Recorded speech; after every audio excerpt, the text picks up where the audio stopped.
Sa kabila ng maulang panahon na naranasan sa lungsod ng Kawayan, may mga residente pa rin nagtungo sa tanggapan ng Comelec Kawayan City upang tuluyan na pong magparehistro. Kahapon yan, araw ng Lunes, ang unang araw ng voter registration.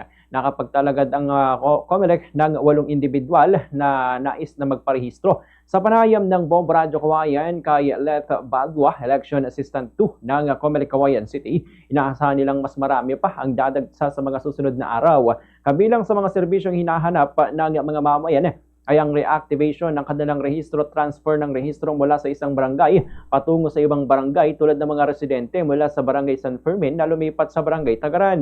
Ayon sa Comelec, magpapatuloy ang voter registration hanggang sa Mayo ng susunod na taon at bukas ang opisina mula alas 8 ng umaga hanggang alas 5 ng hapon mula Lunes hanggang Sabado. Wala namang naitalang malaking problema sa unang araw ng registration maliban na lamang silang kaso ng verification ng impormasyon ng mga nagparehistro. Naka-schedule na rin naman ang pagsasagawa ng satellite registration sa lungsod, ngunit hindi pa ito nilalabas ng opisina dahil sa kailangan pang makipag-ugnayan sa mga paaralan na posibleng gawing venue ng mga aktibidad.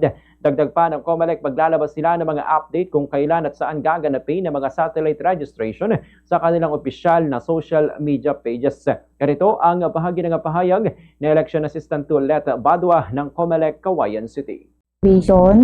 Yung iba is transfer within, kunwari yung from Cabarwan to San Fermin, gano'n. At saka isang transfer from another city or municipality. Yung mga na failure to vote na twice. So hindi sila nakaboto ng 2 beses ng regular elections, so nadi-deactivate sila. Kailangan na lang magpa-reactivate. Ang Kawayan naman ay laging handa.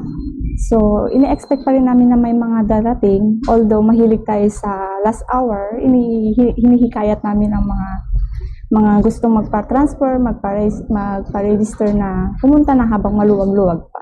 Meron na kaming approved na satellite registration for posting na siya. Kaya lang, kailangan namin i-coordinate muna sa mga schools kasi schools yung target namin ngayon bago mag-end of